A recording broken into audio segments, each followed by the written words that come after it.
Entonces, la sesión de hoy se llama Neurociencia Cognitiva, Pensamiento y Lenguaje. Algunas de estas diapositivas fueron tomadas de la plática del doctor José Luis Díaz, del posgrado de Filosofía de la Ciencia de la UNAM, y que además se ha interesado mucho en cuestiones de neurociencias. Pero vamos a complementarla también con otros temas. Y bueno, pues lo que nos ilustra allí la rana René, pues es que está pensando una cosa y diciendo otra. Bien, comenzando con este tema de la filosofía con respecto a las neurociencias, normalmente se considera que son temas irreconciliables, sobre todo porque la filosofía acepta esta dicotomía que establece Descartes, de que pues una cosa va a ser la parte física y otra va a ser la parte del pensamiento. Y una vez que se hace esta división, esta dicotomía, quedan muy contentos sobre todo los filósofos y diciendo, pues yo no voy a tratar eso. ¿Por qué? Porque no es parte de mi objeto de estudio. Sin embargo, vamos a ver que hay otras corrientes, sobre todo del lado de las neurociencias, que son quienes intentan, por el contrario, dar una explicación física a todo esto que emana, que tiene que ver con la psique, que tiene que ver con la concepción del mundo, y justamente se van hasta la parte del sustrato que está generando estos pensamientos. Un ejemplo muy claro de este que puede llegar a está dado por estos dos doctores. Uno de ellos es Jean-Pierre Chang, que es el primero que apareció. El segundo es Paul Ricoeur. El primero es neurocientífico y el segundo tiene cara de filósofo y efectivamente es filósofo, ¿no?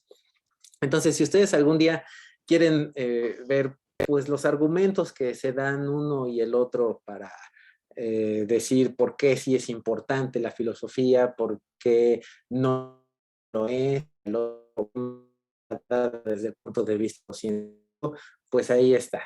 Este libro está estructurado como un diálogo entre los dos, una especie de debate donde sobre todo Ricoeur trata de convencer a Changeux de que no importa la parte física para cuestiones o aspectos como la ética, como la moral del ser humano, y que resulta secundaria esta parte porque a fin de cuentas lo que importa es la interacción que tenemos como seres humanos, la parte social, la parte ética, etcétera. Y bueno, pues hasta ahí como que va más o menos dando sus argumentos hasta que empieza a esgrimir argumentos de tipo religioso, Ricoeur.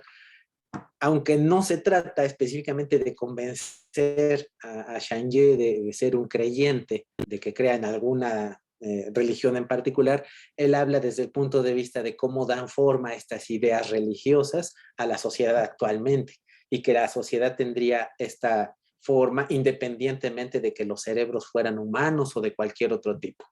Por otra parte, Changeux dice pues que es al revés, que la sociedad tiene esta forma porque nuestros cerebros tienen una estructura específica que hace que nos comuniquemos y que nos organicemos de cierta manera en particular y que inclusive gracias a esta estructura y la forma de cognición que nosotros tenemos, damos lugar a ideas como la de Dios.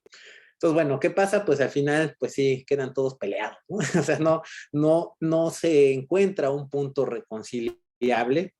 Y pues justamente quiero abrir el día de hoy con esta fuerte debate para ir tratando de ver, bueno, ¿y existe alguna manera de encontrar la solución? Y justamente es aquí que nos vamos al libro de Diego Golombek, el que estamos leyendo, donde nos habla de Neurofreud 2.0. Y lo pone así, justamente porque es un regreso a Freud, por eso el 2.0, un poquito como dotándolo de modernidad, pero justamente nos vamos a ir al Freud más antiguo, al primer Freud, incluso antes de que presentara las diferentes tópicas, Freud el neurocientífico. Y bueno, pues esta lámina tiene mucho texto, que en realidad es el de Diego Golombek, entonces déjenme leérselos. Comienza esta sección diciendo, ¿qué tienen en común Winston Churchill, Marilyn Monroe, los Beatles, Mao Zedong, Lenin, Walt Disney y Adolf Hitler? Entre otras cosas, el hecho de que figuran en la lista de los 100 personajes más influyentes del siglo XX, de acuerdo con el ranking de la revista Time. La lista incluye también a 20 científicos como Albert Einstein, el hombre del siglo, Alexander Fleming, Jean Piaget, Alan Turing y a un tal Watson y Crick, que lo figura como uno solo, ¿no? Así como Francisco y Madero son dos en uno, pues aquí también Watson y Crick, ¿no? Que seguramente ustedes identifican. A ver, alguien, platíqueme, ¿quiénes fueron Watson y Crick?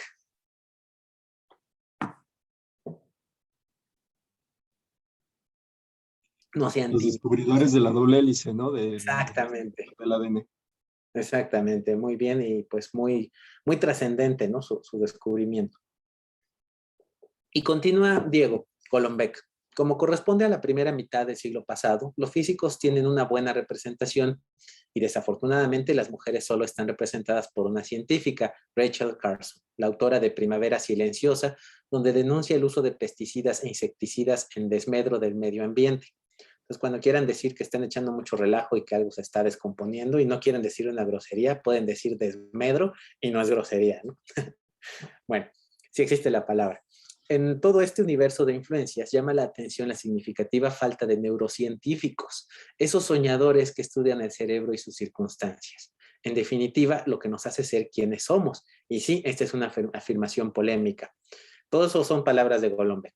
La mente y la conciencia, eso que borgianamente de Jorge Luis Borges otros llaman el universo, son consideradas las últimas fronteras del conocimiento humano. Es que no hay nadie para defenderlas en esta lista de luminarias.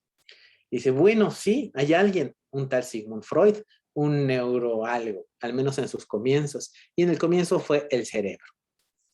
Y justamente aquí abajo aparecen algunas notas del puño y letra de Freud, inclusive toda la parte de acá arriba también son notas de Freud, pero llaman la atención estos dibujitos porque justamente ahí está tratando de estudiar la neurona y de cómo en algunos organismos relativamente sencillos, como el pepino de mar, que tiene una estructura nerviosa bastante simple, le sirvió a él para hacer los primeros experimentos de cómo estaban conectadas las neuronas y por supuesto tratar de ver cómo esto devenía en las neuronas de los humanos. Y continuamos con los trabajos de Freud y la lectura de Golombek. Estas ilustraciones no aparecen en el libro, pero vienen en otro también muy interesante, que es este que se llama De la neurología al psicoanálisis, que tenemos aquí. Y justamente aquí nos habla o nos pone algunas de estas ilustraciones que hizo Freud, sobre todo en los trabajos más tempranos. Entonces aquí se ve cómo él trabajaba en un principio con estos dibujos a tinta que iban a ser rehechos para aparecer finalmente en su libro, y cómo empieza él con este aspecto más enfocado a la medicina. Él fue un médico, ¿no? Estudió medicina primero y de allí justamente fue surgiendo del sustrato hacia la parte intangible, ¿no? La parte psíquica. Lynn Gamwell. Son dos libros. El de las figuras que tenemos aquí son de Lynn Gamwell, este que tenemos. Lynn Gamwell y Mark Solms. Ella es la que las recopiló y Mark Solms el que las digitaliza. Sí, no hay de qué. Y el libro de Golombek, que continuamos, dice, ya se sabe. Mientras estudiaba medicina, Freud comenzó a trabajar en el laboratorio de algunos ilustres científicos de la época, como Ernst Brücke y Theodor Meinert. Más allá de que sus fanáticos aseguran que estaba camino a convertirse en el padre de la neurociencia moderna, lo cierto es que sus primeros trabajos de laboratorio no son lo que se dice impresionantes. Al menos eso pensaban sus jefes, quienes le aconsejaron muy amablemente que lo suyo, Sigmund, está en la clínica. Vaya nomás con los pacientes y déjenos los experimentos a nosotros. Les hizo caso y se puso a trabajar en la clínica neurológica, pero incorregible al fin, siguió investigando los efectos de una nueva droga milagrosa, una tal cocaína que prescribió y se autoprescribió tanto para la indigestión como para la depresión. Eran con todo tiempos fundacionales para las neurociencias y el joven Freud no podía estar ajeno a las novedades. Veremos más adelante que hacia fines del siglo XIX había dos hipótesis acerca de la estructura del sistema nervioso, en forma de red continua o con neuronas individuales que formaban conexiones particulares. Así, nuestro héroe Sigmund seguía de cerca la polémica y muy poco después de algunas publicaciones fundamentales de Cajal, que es este señor que aparece aquí abajo, editó su proyecto, el proyecto de Freud. Era la idea de lo que él quería lograr, que finalmente fue concretando años más tarde, pero que inicia con estas bases neurológicas. Entonces editó su proyecto Freud como un claro apoyo a las ideas del español, de Cajal. Esto tiene su mérito, sobre todo si consideramos que la teoría de Cajal tomó forma hacia 1892. Esto de Freud también estamos hablando de esta época, o sea, imagínense, ni siquiera es el siglo pasado, sino el siglo antepasado.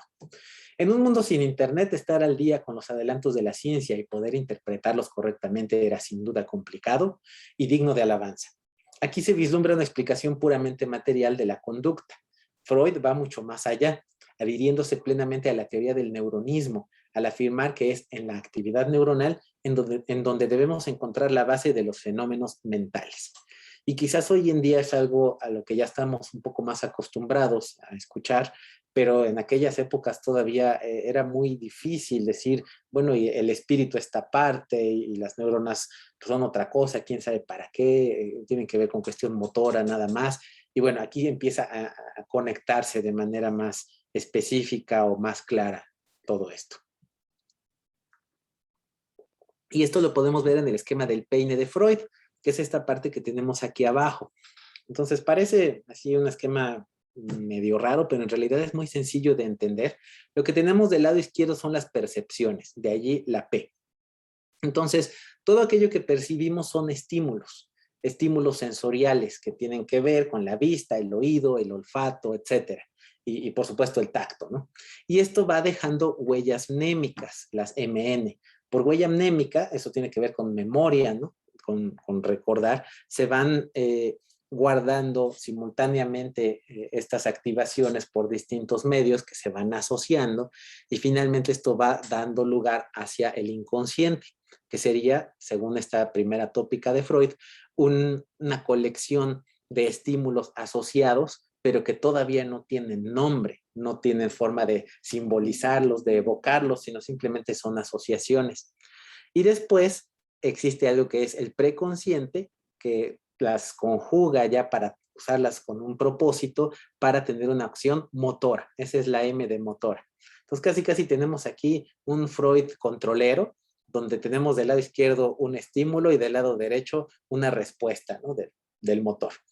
Entonces, es un poco simplista al principio este esquema, que poco a poco, con el correr de los años, se va complicando cada vez más hasta dar lugar al esquema que tenemos del lado izquierdo, donde ustedes van a observar varias veces la palabra sexual en esta parte de aquí. Aquí también sexual esquema. De hecho, él lo considera como un esquema de representación de la sexualidad, entendiendo esta sexualidad como cualquier estímulo.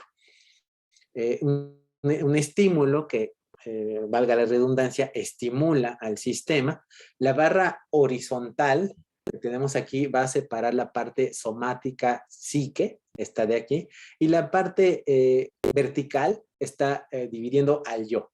De tal manera que la parte del exterior viene dado en este cuadrante. Entonces aquí viene un impulso que traspasa la parte somática y entra al yo a través de algún órgano de atención que finalmente a través de la espina dorsal va a ser sintetizado o procesado de alguna manera en el cuerpo para que posteriormente, con esta serie de asociaciones que hay aquí, va a dar una respuesta sobre el exterior otra vez. Y bien, por eso es un lazo, ¿no? Entonces ya lo hace más complejo, pero básicamente está evolucionando este esquema del peine. Y tenemos aquí. Y algunas ideas que hoy en día tienen vigencia en cuanto a la parte neurocientífica que él estaba explorando, son las que aparecen aquí en esta lámina. Antes de darles lectura, pues déjenme platicarles que esta parte más neuroanatómica o que tiene que ver con el funcionamiento físico del cerebro fue abandonado por Freud en favor de un estudio más abstracto, ¿no? Ya cuando empieza a surgir la psicología, el psicoanálisis, el análisis de los sueños, se empieza a alejar más y más de este sustrato, pero finalmente es el que le da origen.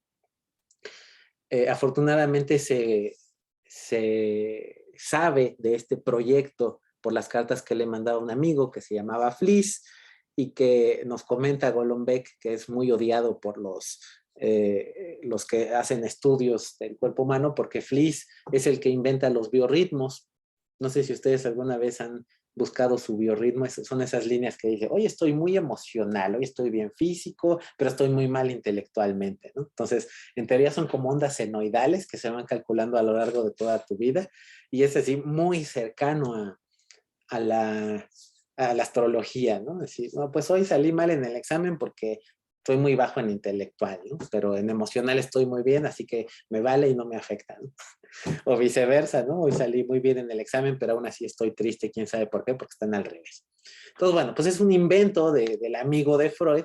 No tuvo que ver Freud en este invento tanto, pero bueno, era su amigo. Entonces, gracias a las cartas que sostenía con él, se sabe hoy en día de este proyecto de Freud, que finalmente, pues él, como les comentaba, deja a un lado para irse a estudiar otras cuestiones más del tipo, pues, del psicoanálisis, ¿no?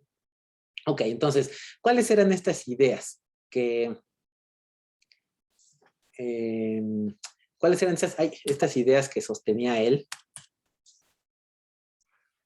Primero, las neuronas son unidades discretas y en cierta forma autónomas. Luego, eh, las neuronas actúan otra vez, necesariamente en sincronía para entender el mundo y obrar en consecuencia.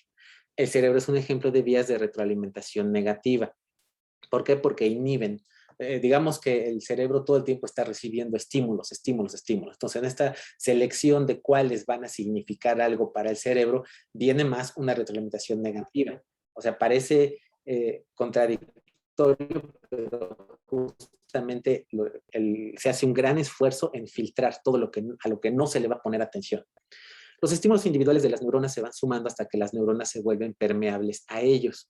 Es decir, una neurona puede empezar a recibir estímulos y no hace caso, no hace caso, no hace caso hasta que llega más fuerte o rebasa cierto umbral y es entonces cuando dispara la neurona. La memoria sería una alteración permanente del cerebro luego de algún evento. E incluso hablamos de una alteración física. ¿Por qué? Porque se recablean de alguna manera las neuronas. Entonces, fíjense cómo los sucesos o lo que nos va ocurriendo nos van transformando, no nada más en pensamientos diferentes, sino físicamente somos diferentes. Físicamente nos vamos cableando distinto. Y por último, hay conexiones entre neuronas que se vuelven más activas con el uso sostenido. Entonces, por eso nos dice aquí Golombek que algunos querían hacer de Freud como el padre de la neurociencia. Sin embargo, pues él deja de lado estos estudios, si bien no iba en tan mala dirección, decide abordar otro tipo de cuestiones no menos importantes, ¿no? Haciendo lo que se conoce como metapsicología, es decir, un estudio exterior sobre la psicología. Y ya entonces hasta aquí nos llega Neurofreud o Freud neurólogo, pero como ven, pues se encuentran cosas bastante interesantes. Y dentro de estas cosas también muy interesantes está este esquemita que está aquí abajo, que apenas aparece ahí como que al margen, ¿no? Y donde justamente está poniendo cómo una neurona estimula a otras y cómo ya empieza a aparecer este dibujo que ahora nos es muy familiar de la neurona con un montón de dendritas, que viene de la raíz latina dendron, que quiere decir rama. Entonces se ramifica y se ramifica muchísimo y vamos a ver a qué magnitud y qué consecuencias tiene esta grandísima ramificación. Una sola neurona puede llegar a tener 10,000 conexiones, según se ha encontrado en algunos casos. Y entonces estos diagramitas donde ya tenemos las distintas conexiones y cómo se inhiben y cómo se excitan todos estos sistemas, pues son diagramas que hace Freud así muy rápidamente, prácticamente en las cartas, donde trataba de explicarle estas ideas de manera sucinta a Fliess. Y también una cuestión importante de lo que escribe Freud es una distinción entre células omega y células psi, que podría ser similar a la distinción entre sinapsis hebbianas y sinapsis no hebbianas. Vamos a ver ahorita quién fue Hebb. Básicamente, la idea de conexiones hebbianas son aquellas que se disparan juntas simultáneamente y que se fortalecen, robustecen sus conexiones entre sí. Aunque hebbiano, según Freud, su explicación es un poco extraña, un poco difusa, porque nos dice, las neuronas están en contacto a través de una sustancia extraña. Quizás se refería a lo que se conoce como glía. Una célula termina en la otra en porciones del tejido en las cuales ciertas líneas de conducción están predeterminadas. dado que reciben excitación a través de la continuación de las células y la reemplazan a través del axón. Entonces nos está hablando aquí de la sinapsis y de alguna sustancia, porque ustedes saben que las neuronas no se tocan, ¿no? Existe una distancia entre ellas que justamente es la sinapsis, y esta sustancia que es donde están nadando de alguna manera las neuronas va a tener propiedades muy importantes que van a ser además modificables químicamente. Entre estos modificadores químicos está, por ejemplo, la dopamina, ¿no? Que nosotros podemos generar por nosotros mismos, pero también se puede generar a través de algunos medicamentos o drogas que afectan la producción de dopamina, cambiando completamente el funcionamiento del cerebro. Entonces, no solamente son impulsos eléctricos, sino también van a ser químicos que nos van a cambiar de manera muy importante. Pero bueno, Freud aquí no nos habla de todo eso, solo la sustancia extraña, nada más. ¿Y qué nos dice la hipótesis de Hebb que se valida en la década de 1970? Lo dice de esta manera.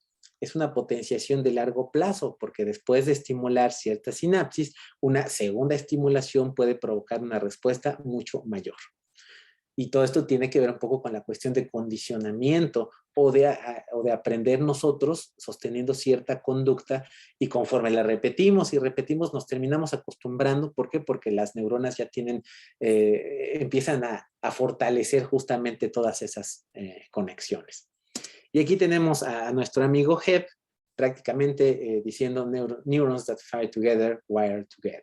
Es decir, se van acostumbrando a estar disparadas continuamente y pues terminan enlazándose juntas. De aquí que se asocien tanto estímulos positivos como negativos, y aquí estoy hablando de emotividad, ¿no? De qué se puede llegar a sentir emocionalmente hacia ciertas cuestiones cuando se enlazan o se asocian a algo, a una situación que percibimos como positiva o como negativa, entre muchas otras cosas, ¿no? Además, aquí está la base del aprendizaje, no solamente de las cuestiones emocionales, sino también de cómo nosotros asociamos, como dijimos hace rato, esto del peine, cómo empezamos a asociar todas estas huellas mnémicas para empezar a conformar ciertos objetos difusos, sin nombre, sin símbolo, para poco a poco irles dando este nombre, y más adelante surgirá el lenguaje también por asociación a estos estímulos que ya están preasociados. Bien, y justamente pues vamos hacia la cuestión del lenguaje, pero todavía no. Hebb nos dice, la psicología y la filosofía se divorciaron hace cierto tiempo, pero como muchas otras parejas divorciadas, todavía tienen problemas en común. Entonces es una manera muy simpática, pero creo que es un excelente cierre del inicio, donde nosotros planteamos, ok, filosofía, neurociencia, psicología, pareciera que son irreconciliables en algunos aspectos, en la forma en la que abordan la solución de algunos problemas. Sin embargo, están abordando el mismo problema, tienen problemas en común, solamente que desde distintos aspectos. Y en ese sentido, pues sí, estarán divorciadas, pero pues se tienen que hablar de una u otra manera. Entonces esto nos deja Donald Hebb en su libro Ensayos de la mente. Entonces no sé si aquí me gustaría que ustedes me comentaran, me platicaran qué opinan acerca de este divorcio, de esta separación. ¿Creen ustedes que nos bastan, por ejemplo, solo las neurociencias y que podemos tirar a la basura la filosofía, sobre todo ahora que está de moda decir, ¿y para qué se van a hacer un doctorado en filosofía al extranjero donde cobran 5 millones en total? ¿Qué caso tiene? Entonces, platíquenme, ¿qué caso tiene para ustedes?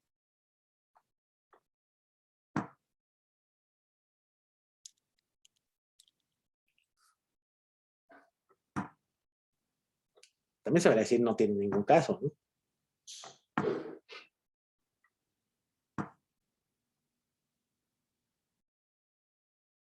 No sé si ustedes vieron recientemente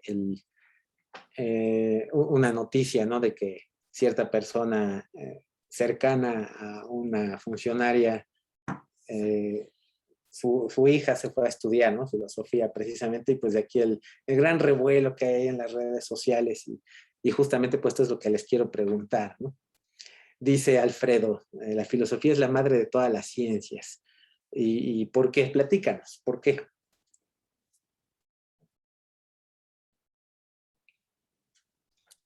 Pues precisamente de eso se trata, de reflexionar sobre diversos temas a profundidad, y justo de esa reflexión es donde nacen eh, todas las demás hipótesis. Entonces, por eso, no solo yo, sino varias personas consideran a la filosofía la madre de todas las ciencias. Y hay muchos argumentos, ¿no? De cómo incluso empiezan a surgir todas estas preguntas, o incluso cualquiera que hace un PhD, aunque sea en ciencias de la computación, pues recordemos que este PhD es Philosophy Doctor, ¿no? O sea, doctor en filosofía de las ciencias, todo aquel que hace un doctorado. Entonces seguimos arrastrando de alguna manera, y por arrastrar no lo digo de manera negativa, sino que justamente es esta búsqueda de respuestas que quizás se puede hacer más o menos aplicada, más o menos empírica, porque hay muchas respuestas teóricas, ¿no? Por ejemplo, aquí, en esto que comentábamos, en los modelos de la metapsicología, que tienen que ver con cuestiones psicoanalíticas, se hacen muchos modelos de cómo funcionaría la psique humana, cómo es que se conforma, qué hay dentro de la psique humana. Por ejemplo, estas cuestiones como el inconsciente, pues nadie va a destapar, va a abrir el cerebro. Ah, mira, aquí está el conjunto de neuronas que forman el inconsciente, ¿no? Y aquí las que tienen el preconsciente. Simplemente son modelos, ¿no? Que se están haciendo y en ese sentido son útiles, pero no se pueden corroborar como tal de manera empírica, de forma directa. Tal vez sí a través de la conducta, pero no como tal. En cuanto a su sustrato físico, o sea, tú abres y encuentras un montón de neuronas, conexiones y no te dicen nada, es una estructura muy, muy compleja, ¿no? Entonces, sí existe una necesidad de preguntarnos el, el por qué o qué tipo de estructuras más grandes pueden salir a partir de ellas, ¿no? Eh, ok, no sé si alguien más quiera compartir algo. Enrique dice que historia, ¿qué? Enrique, coméntanos, por favor. Ay, que la maestría era en historia, ¿no? De dicha funcionaria, bueno, la hija de dicha funcionaria. Ah, sí, no, pues creo que entonces no era en filosofía directamente. Según yo era Sí, yo había leído que en historia. bueno, pues habrá que checarlo, ¿no? Pero sí, la comunidad está muy enojada porque recibió casi como de a millón por año en su beca CONACYT y pues ha recibido muchos cuestionamientos, aunque parece que eso es lo que cobra la universidad, ¿no? Y que sí se cubren las colegiaturas independientemente del costo. No lo sé, y si es así, pues hay que probar, ¿no? A ver si es cierto que nos la dan. Luis tiene la mano levantada. Adelante, Luis. Sí, bueno, sobre el tema de la filosofía es indispensable desde mi punto de vista porque leí hace un tiempo este, sobre esto y ahí decía que la filosofía era, pues así, de todas las ciencias, pero es porque la filosofía parte de los problemas desde un punto de vista general, es decir, ve los problemas de forma general, no de forma particular. A partir de la filosofía es que pues salen todas las demás ciencias porque se empiezan a analizar los problemas de forma más particular con ciertos casos especiales, como por ejemplo la química que pues estudia específicamente las reacciones de la materia, o como por ejemplo la física que es pues la reacción entre la interacción entre la materia, ¿no? Lo que es el campo y todos los aspectos físicos de la materia. Entonces, no podemos deshacernos de la filosofía porque pues es la que da el punto de partida desde lo más general de un problema y ya después se va desglosando en una forma más general, como por ejemplo lo que sucedió con las neurociencias, que pues en un inicio era un problema muy general, como de pues decir cómo es que surge el pensamiento, de dónde viene, eh, pues cómo es que el hombre llega a desarrollar este pensamiento. Entonces, todo esto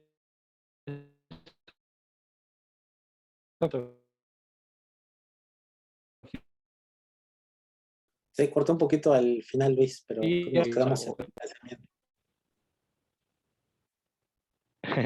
Sí, bueno, que era, pues, se va haciendo cada vez más particular, ¿no? Y se van analizando cuestiones más particulares con ciertos casos, y es lo que usted comentaba, ¿no? Que, por ejemplo, pues Floyd se fue hacia otros aspectos, pero fue sobre otros casos muy particulares de las neurociencias, y se fue hacia otro lado. Y así sucedió también con la psicología, pues empezaron a estudiar cosas muy particulares del aspecto de la conducta humana, y así sucede con todas las ramas de la ciencia, ¿no? Estudian cosas muy particulares, mientras que la filosofía ve los problemas de una forma más general. Sí, e incluso necesitamos también, o incluso tomamos una postura filosófica sin darnos cuenta hasta cuando estamos haciendo modelación matemática, ¿no? Estamos descansando en hombros de muchos que crearon antes todo este tipo de cuestiones y pues tenían que ver con cuestiones filosóficas. También las matemáticas empiezan a desprender de de este tipo de estudios, ¿no? Inclusive también, por supuesto, la computación, ¿no? La parte teórica de teoría de la computación tiene que ver mucho con este tipo de cuestiones, el modelado del lenguaje, la definición de qué cosa es un lenguaje, etcétera. Entonces, bueno, vamos a continuar abordando justamente todo este tipo de cuestiones, si ya no hay algún otro comentario que deseen hacer. Bien, entonces retomamos la proyección. Ah, ok, nos dice, ajá, una compañía de internet de color azul. Dice Alberto Espinosa que la filosofía es la base de todo porque como tal, la filosofía estudia el conocimiento, busca las bases del pensamiento. Así es, pues inevitablemente nos acercamos, ¿no? A todo esto. La plática del día de hoy pues es el pensamiento y además es algo que tenemos que abordar desde el punto de vista de que nosotros, como siempre les he dicho, tratamos de implementar soluciones que van a interactuar tanto con los seres humanos y que además realizan cierto modelado o cierta representación de los objetos del mundo exterior. ¿Cómo los vamos a representar? ¿Cuáles van a ser importantes? ¿Cuáles no? Van a tener mucho que ver justamente con todos estos conceptos que vemos aquí. Y además de hasta dónde vamos a poder llegar, ¿no? O sea, no se trata de que salgamos e implementemos 20,000 chatbots a lo tonto que pues, ni nos entienden, ¿no? O supuestos asistentes que nada más responden a patrones y dan una respuesta más o menos regular, sino la idea es realmente dar soluciones, a lo mejor no en la forma de chatbots, pero sí de otro tipo de cosas que nos permitan realmente ayudar o mejorar la situación de muchas personas. Santiago, adelante, por favor. Gracias. Sí, comentaba que justamente pues otro de los aportes de la filosofía es que pues si bien, o sea, todo el tiempo, todo lo que hacemos lo cubre la filosofía, pues estudiarla como una disciplina por separada, pues tiene sus reglas y exige que sea un estudio riguroso, ¿no? Entonces, si no se tiene y únicamente se, pues, sujeta a la especulación que se puede hacer y no se hace de forma rigurosa, pues se pierde bastante, ¿no? O sea, el tema de construir una teoría y de proponerla y validarla, pues es de especial importancia, ¿no? Y creo que no es suficiente únicamente con métodos empíricos, sino que pues sí está este componente adicional. Recuerden justamente que muchos de los artículos que se han publicado, incluso estos de Alan Turing, son en revistas de filosofía, ¿no? No son en revistas de computación, porque como tal todavía no está muy claramente definida la rama. Entonces ahí es donde vemos que justamente parte de este tipo de cuestiones, que como Santiago nos acaba de decir, tiene una formalización muy fuerte, ¿no? A diferencia de la famosa prueba de Turing, que no está formalizada, que está cotorreando, pero sí definiciones como la máquina de Turing son totalmente formales y en términos filosóficos, ¿no? Y con sus implicaciones que van a tener en el mundo matemático y el estudio mismo de la matemática, ¿no? También una metamatemática. Muy bien, pues vamos a continuar con cuestiones de pensamiento y lenguaje, entonces. Empezamos con algunas cuestiones de definiciones generales. Y pues, híjole, ya desde aquí nos metemos en broncas, ¿no? ¿Qué cosa es pensamiento? Siempre que tratamos de definir todo esto, eh, nos enfrentamos con muchas corrientes diferentes y distintos autores que lo han definido de muchas maneras distintas. Podemos tomar esta definición como actividad y capacidad del entendimiento o intelecto para entender y razonar. Y pues nos estamos entonces metiendo ahora en otra bronca, ¿no? Bueno, y entonces, ¿qué cosa es entender? Y podemos decir también que el pensamiento es una actividad de asimilación y transformación de la información que elabora, combina y recrea material de conocimiento, particularmente, aunque no solo en forma de lenguaje interior. Entonces, fíjense qué complicaciones tenemos con estas definiciones, porque si ustedes hacen un programita que recibe información exterior, una tablita de Excel, un CSV o algo, datos, la transforma de alguna manera, la combina columnas para determinar cuáles tienen más peso, cuáles combinaciones de columnas son más importantes que otras, recrea material de conocimiento, elabora reglas, por ejemplo, donde cada vez que tal y tal columna son mayores a 0.5, entonces quiere decir que el objeto es redondo, ¿no? Y en forma de lenguaje interior, pues esta regla es un lenguaje que está diciendo justamente eso. Con esta definición, entonces, podríamos llegar a pensar que un programa que está haciendo esto está pensando, ¿no? Por eso digo que este tipo de definiciones nos pueden crear algunos, no problemas, pero sí cuestiones a meditar, porque entonces decimos, bueno, todas las máquinas piensan desde hace mucho, desde que tenemos este tipo de aprendizaje basado en árboles y combinación de columnas, creando reglas, ya existe desde lo simbólico. Y justamente por eso les emocionaban tanto este tipo de programas.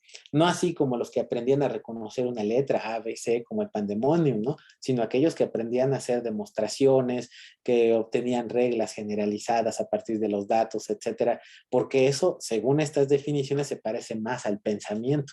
Entonces, no, pues ya las máquinas piensan, ¿no? Y bueno, quizás sí, en ese sentido puede ser que sí.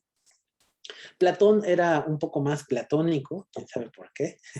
No, Platón era más él. Pensar es hablar el alma consigo misma. Entonces, él está haciendo referencia también a este diálogo interno. Esto que acabamos de ver acá arriba en forma de lenguaje interior, hablar el alma consigo misma. Entonces, claro que pensar, como platicábamos la vez pasada, cuando nos decimos algo y establecemos algún juicio de valor sobre algo externo, pues lo estamos pensando. De esta hora me necesito ir a poner la vacuna, híjole, pero habrá mucha gente, quién sabe, y si luego vuelvo a quedar todo cansado, y todo eso que está uno hilando es pensamiento. Y a veces, como también ya lo comentamos, tendemos a pensar que solo eso es pensamiento, pero hay también muchas otras cosas a las que se le puede llamar pensamiento. Elaboración y transformación de ideas. Újoles, pues ahora entramos también en otra bronca, ¿no? ¿Qué cosas son las ideas? ¿En qué momento surge una idea? Una idea es nada más retomar elementos que existen en el exterior, recombinarlos y producir algo nuevo. Entonces también ya existen los generadores de ideas automáticos desde hace mucho. Este generador de poemas que hace Alan Turing en 1942, me parece, pues agarra y revuelve palabras y las avienta. Esa es una idea, es un poema, ¿no? Tomar dos palabras al azar, combinarlas y decir, mira, ahí te va esto, no sé, agarras, hay por ahí un programita también que le das una imagen de un puerco y de un ángel, por ejemplo, y te dibuja un puercángel. Esa es una nueva idea, habrá que verlo, ¿no? Habrá que definir qué cosa es una idea y además si una idea debe ser útil o no, si una idea debe tener sentido o no dentro de cierto universo, si vale para cierto propósito o no, etcétera, ¿no? Porque imagínense la bola de cosas que se crean y que se inventan y que nadie las retoma, ¿no? Así como la bola de papers que nadie cita, pero ahí están, ¿no? Y son papers, JCR, pero sin citas. Deberíamos hacer un paper que cita todos los papers sin citas y entonces ya tendrían una cita y entonces ya no serían papers sin citas. Entonces es imposible hacerlo, ¿ven? Bueno, entonces, ¿qué cosa es el entendimiento? ¿Qué cosa es una idea? Aparte de un foco que se prende arriba de la cabeza, o en el exterior cuando ya tenemos todos fundidos, que a veces nos sentimos así sin más ideas, ¿no? Llenos de papers sin citas. Entendimiento, según lo define Aristóteles, tiene que ver con leer adentro. Viene con la facultad de discernir, aprehender, de así hacer suyos, diferencias, cómo se relacionan entre sí las partes o aspectos de un asunto, y de ver la cuestión en su totalidad, no solo los hechos aislados. Y aquí tenemos una definición muy interesante porque está vinculada con aprendizaje. Cuando nosotros tomamos una serie de objetos y sus descripciones o sus propiedades que tienen, y justamente observamos en qué se diferencia esta pelota roja de esta pelota azul, por ejemplo.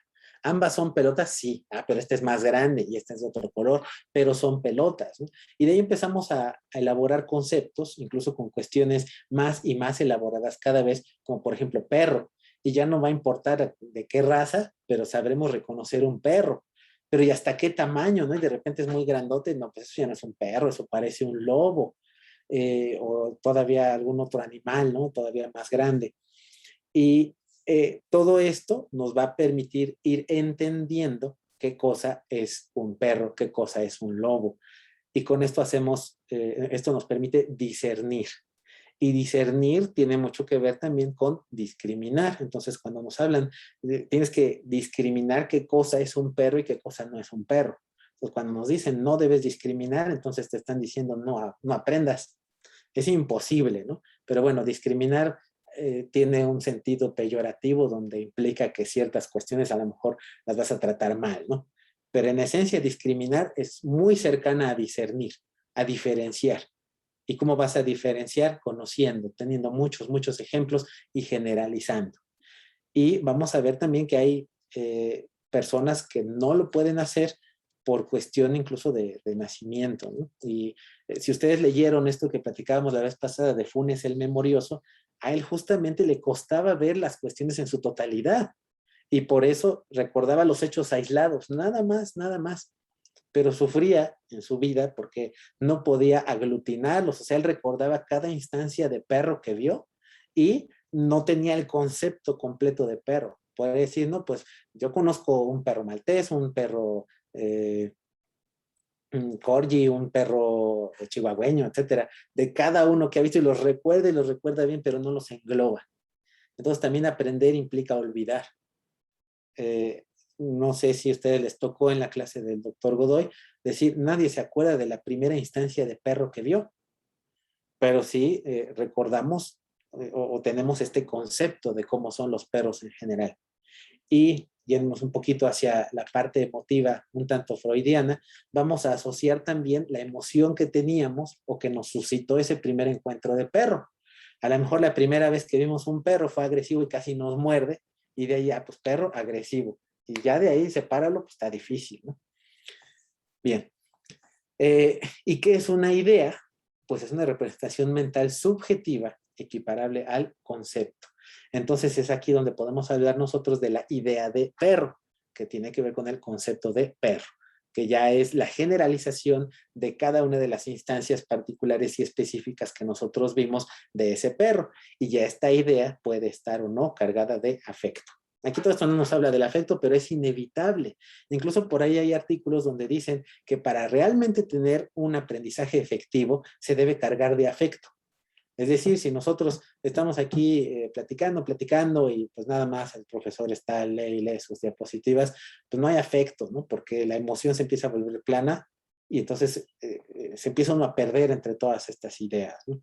En general, un aprendizaje efectivo está cargado de afecto y este afecto puede tener muchas dimensiones. Por ejemplo, tengo que aprender porque si no me van a reprobar, me va a ir mal, voy a perder mi beca y me voy a quedar sin comer. Pues entonces se le pone cierto afecto a todo eso, que en este caso es como temor, ¿no? O puede ser por otro tipo de afecto como emoción, ¿no? Como, híjole, estoy descubriendo cosas nuevas y ya me salió un autómata de 5 estados y ya lo pude hacer en 3, ¿no? Por ejemplo. Digo, son ejemplos así muy aleatorios, pero sí, cuando se carga de afecto, entonces se tiene un aprendizaje más efectivo, porque si no, se olvida, ¿no? Y es el mecanismo natural. Y ahora bien, la pregunta que nos hacíamos desde la otra vez, ¿Y qué pasa si nosotros imaginamos? Eso también es pensamiento, y ya hicimos el experimento de divagar entre nosotros, en nuestra mente, y contar los focos de nuestra casa, ¿no? Y justamente ahí nos dimos cuenta de que estábamos ejerciendo otro tipo de pensamiento que tiene que ver más con cuestiones imaginativas, y no interviene un lenguaje explícito o lenguaje platónico, bueno, del que nos habla Platón, que nos dice que estamos dialogando con nuestra alma, a menos que dialogar se extienda hacia dialogar viendo imágenes. Pero también ustedes mismos se pueden situar en algún lugar donde ustedes estuvieron, sobre todo si hubo afecto, insisto, miedo, temor, alegría, gozo, etcétera, y lo van a poder recordar, y va a poder ser muy vívido este recuerdo. Y también es pensar, ¿no? Y pues aquí está esta muchacha pensando en él, así en modo muy cómic, pero pues es de estas cuestiones que hacen de pop art que había en los 60s, donde también Andy Warhol hacía un montón de cosas de cómic y las traía hacia el arte, ¿no? Bueno, pero ese es otro tipo de plática. Ok, entonces, ya vimos que pensar tiene que ver un poco con el lenguaje, pero también puede tener no que ver necesariamente, ¿no? Qué fea sintaxis, pero me entendieron. Perdón por ahí. Entonces, hay varios rangos de pensamiento. Entonces depende qué tan consciente es el pensamiento. Porque justamente están todas estas cosas que están pasando atrás de nosotros, por así decirlo, pero están pasando, ¿no? Y eso no implica que no sean pensamientos.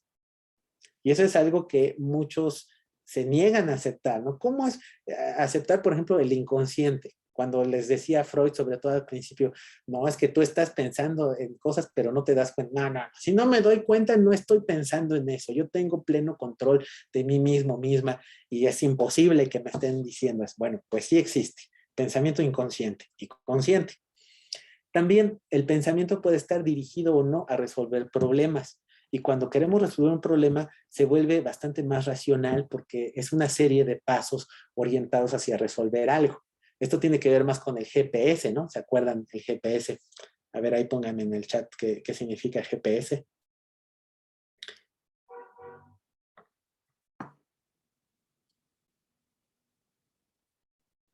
Exactamente. Muy bien. Justamente de eso se trataba, ¿no? Estaba encaminado el General Problem Solver a resolver problemas, y es una serie de pasos que te van llevando hacia un objetivo. Es una especie de heurística. Y sí, nosotros tendemos a hacer heurísticas, pero también seguramente ustedes conocen el recocido simulado, ¿no? A ver, alguien explíqueme qué cosa es el recocido simulado. Y no es como cuando hacemos que freímos huevos y no se fríen. No, el simulated annealing.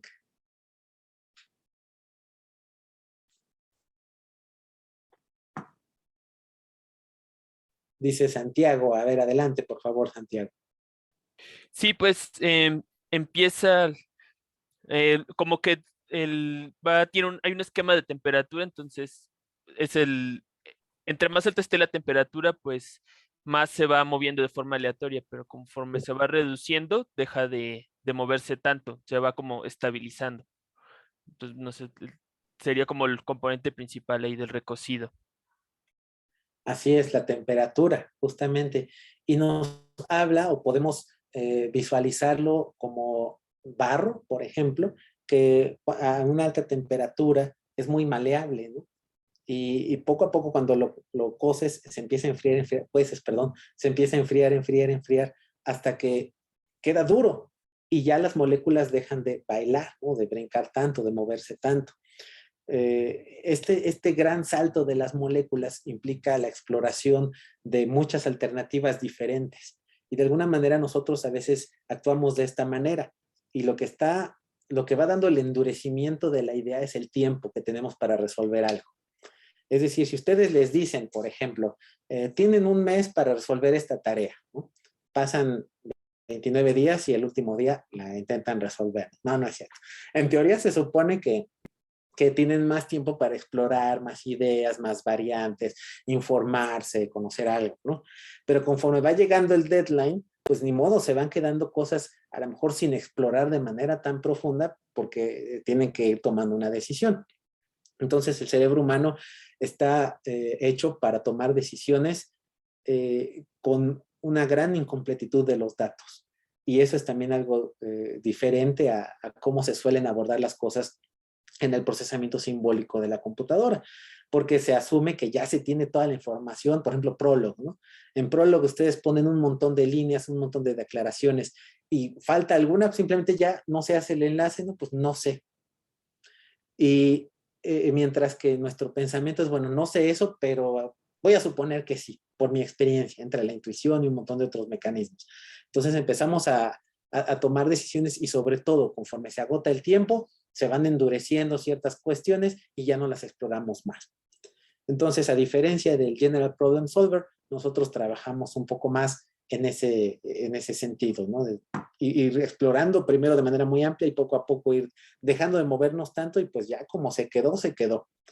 Y pues sí, a veces es bueno y nos lleva a soluciones buenas, otras no tanto, pero tenemos que tomar alguna respuesta en la vida. Incluso quedarnos inmóviles es una decisión.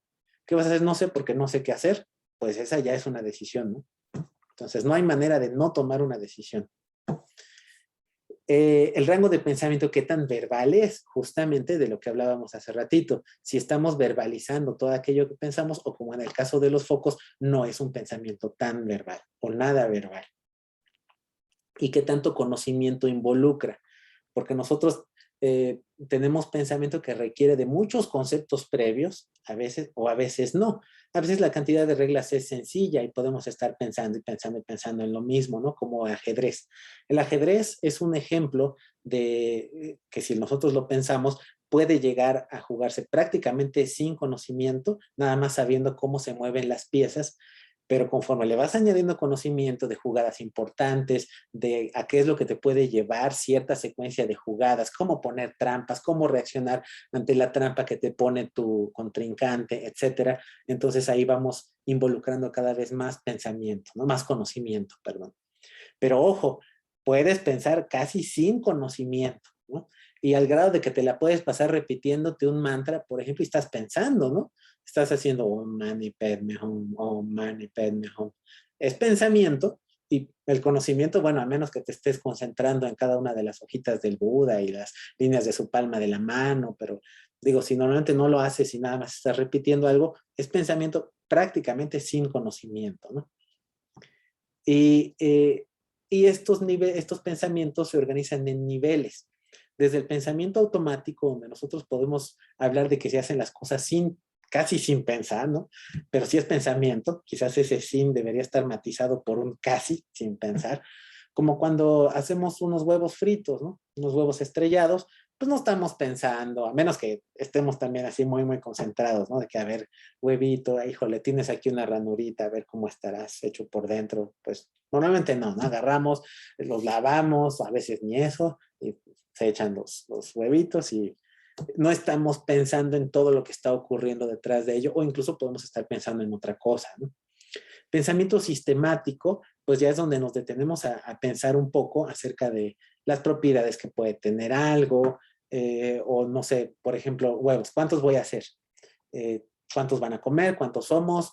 Somos 20 en el desayuno, entonces pues vamos a hacer de 2 huevos cada uno, ¿no? 40. Producción masiva, ¿no? De desayunos muy familiosos. Y finalmente, pues examinar el propio pensamiento donde pues está lo que tradicionalmente o le llamamos más pues filosofar, ¿no? Donde ya nos detenemos a pensar qué cosa es el pensamiento y a qué grado estamos pensando, y esto ya involucra una característica más humana, ¿no? Prácticamente no sabemos que existe esta capacidad en otros animales. Y pues ahí tenemos el pensamiento crítico, donde está pensando ella, ¿por qué estoy pensando en qué estoy pensando? Y también otro aspecto del pensamiento se va dando a distintos niveles según el desarrollo humano, y esto es algo que estudia mucho Jean Piaget, y antes de él no se le había prestado tanta atención a este desarrollo. E influyó muchísimo Piaget en los niños, en la atención que se le da a los niños, porque mucho tiempo se consideró que pues estaban incompletos, que no pensaban, salud César, que no pensaban del todo como adultos y entonces pues casi que eran como animalitos, ¿no? Y que no se les podía involucrar en conversaciones, etcétera. Entonces llega Piaget con sus ideas innovadoras de cómo van ellos generando este pensamiento y además cómo van teniendo ciertas capacidades motrices. Entonces prácticamente de 0 a 2 años es lo único que se empieza a desarrollar, la parte motriz, se empiezan a coordinar estas experiencias perceptuales con acciones motoras. Justamente esto entraría en la parte de las huellas mnémicas, ¿no? Donde todavía no sé qué estímulos estoy recibiendo y todavía no sé cómo responder a ello. Entonces, por eso los movimientos de los bebés son tan aparentemente aleatorios, porque están explorando qué pasa. Inclusive apenas está empezando a entrar el movimiento de sus manos, de sus brazos, dentro de que es algo que ellos pueden controlar. Y más allá todavía no nos habla de esto Piaget, pero la definición de que ellos son eso que pueden controlar y que pueden mover y que no es algo que ocurre afuera en el mundo. Entonces esto ocurre hasta los 2 años. Luego, de 2 a 7 años, inicia la descripción y pensamiento simbólico sin reemplazo. Ah, caray, ¿qué quiere decir eso? Quiere decir que empiezan ellos a asignar etiquetas a estos conjuntos de estímulos, donde yo ya sé que esto se llama sonaja, ¿no? Entonces, no sé, ajá, quiere la sonaja. O algún otro tipo de cuestiones que desean tener, no sé, mamá, papá, pero a lo que se refiere sin reemplazo es que es muy directa la asociación. Sonaja no es un conjunto de sonajas, es su sonaja y es la que conoció desde el principio y entonces no existe una abstracción de eso que está teniendo él. Aquí empieza lo que se llama la simbolización, porque ya existe una etiqueta, pero apenas empieza a surgir la abstracción. Por eso a un niño de esta edad o muy chiquito, pues no le puedes enseñar conceptos complejos o abstractos, sobre todo que tienen que ver con operaciones matemáticas. Si introduces demasiado temprano estos conceptos, simplemente no va a tener la capacidad neuronal para aprehenderlos, ¿no? Con H, para hacer los suyos. Y ya después de 7 a 11 años, aquí sí se empieza a desarrollar el razonamiento lógico. Aquí ya tenemos abstracción, aquí ya le puedes enseñar a hacer operaciones lógicas, matemáticas, a programar, pero restringido a problemas concretos. Todavía no es capaz el niño de generar un panorama completo de que, dado este problema, ¿cómo lo resuelves? Ay, hijo, pues no sé, ¿no? Le tienes que decir paso a paso, mira, vamos a hacer esto y entonces empieza a armar estos eslabones abstractos que le van a permitir poco a poco ser bloques de construcción para dar soluciones más complejas. Y fíjense que aquí va avanzando, ¿no? En su desarrollo, por ejemplo, de la primaria, y pues no es hasta quinto, sexto, donde ya se le empiezan a enseñar algoritmos para realizar divisiones u otras operaciones más complejas. Antes de ello es puro aprenderse de memoria las tablas de multiplicar y ya. Y no va a ser posible que haga algo más complejo por su desarrollo. Claro que hay excepciones, o sea, no sé, a lo mejor de repente vas a tener un niño de 7 años, inclusive ahí se repite el 7, ¿no? Si tiene exactamente 7 años, ¿en qué etapa está? En las dos, ¿no? No pueden ser etapas así de que ya cumple 7 y al siguiente día ya me hace operaciones concretas y un día antes, no. O sea, son cambios suaves, son cambios traslapados, son cambios incluso con regresiones. Van a haber muchos casos donde hay niños donde, oye, pero tú ya habías entendido cómo hacer la división con algoritmo y ya no. ¿Por qué? Porque de alguna manera hay ciertos avances, retrocesos, sobre todo en este desarrollo. Y ahorita vamos a ver por qué. Porque su cerebro está estallando tanto en eliminación de neuronas como en creación de un chorro de conexiones. Vamos para allá. Y ya entre 11 y 15 años ya lo puedes meter a la vocacional y explotarlo y exprimirlo para que desarrolle todo lo que tiene que hacer, sobre todo si se va a la BATIS, ¿no? Pero en otras también. No, ya empieza a ser el pensamiento abstracto y sistemático. A ver, levanten la mano quienes vienen de BATIS, si es que tenemos aquí chicos BATIS. Vamos a ver. Ni uno. Ah, sí. Arturo. ¿A poco nada más Arturo? Ya está bajo la mano. No, ni yo. No me evidencie, profesor. Bueno, la BATIS es una escuela muy bonita, del Politécnico, orgullosamente politécnicos. No, todas las bocas son muy bonitas. Bueno, entonces ya de 11 a 15 años se empieza a desarrollar el pensamiento abstracto fuertemente y sistemático. Y fíjense, con todo esto surge además la idealización. Y con idealización además vienen las cuestiones de, ok, ya aprendí que las cosas son así, pero empiezo a contrastar cómo creo que deberían ser. Y justamente es cuando entra aquí el surgimiento del choque con el mundo como es. Ah, caray, pero si el gobierno debería hacer X, ¿por qué es así? Debe ser Y, ¿no? Y se gesta esta incomodidad en el mundo, y no solo del gobierno, sino incluso a nivel familiar. Y justamente por eso la adolescencia es tan difícil, porque entra en una contraposición del mundo como es contra el mundo ideal, que se supone que es el que debió haber sido. Y claro, surge mucho en esta edad porque es desarrollo normal, porque empieza a cuestionar y cuestiona todo. Cuestiona a los padres, cuestiona a la familia, cuestiona el orden social, moral, etcétera, y a la vez aumentan sus posibilidades de acción, de realizar hipótesis de, ok, si hago esto, entonces puede ocurrir esto, esto y el otro. Cosa que todavía entre 7 y 11 años no se tiene tanto. Y finalmente todo esto va a estar dado por esta escalerita, donde son las mismas etapas. Aquí le cambié un poquito el 6 por 7. Les digo que no es así completamente fijo. Y vamos subiendo de la etapa sensorimotriz a la preoperacional, operaciones concretas, hasta llegar finalmente a las operaciones formales, ¿no? Y cuestiones específicas se empiezan a tener, por ejemplo, en esta edad entre 0 y 2 años. Es difícil que sean tan regalados como dicen los bebés, porque tienen ansiedad no solo a los extraños, sino a todo aquello que les es extraño. Y entre 2 y 6 solo existe su mundo. Entonces son muy egocéntricos, y es cuando le dices, no, préstale tus juguetes a tu hermanito. Y es, no, porque son míos y el universo que existe soy yo y me vale. Y no es que sean malos o que te traigan esa maldad del egoísmo en sí, sino que es lo que les permite conocer su cognición, su cognitividad, se dice hoy en día, no, porque se nos va a quedar, su cognición es un universo de él y ya, ¿no?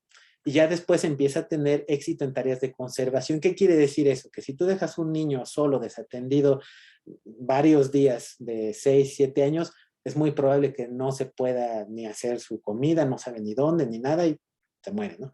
Pero ya entre más grandecitos, 7, 12 años, ya se le puede dejar, bueno, no porque tenga que dejársele solo, pero ya no se muere, ya se conserva, y el pensamiento abstracto aparece de 13 años en adelante.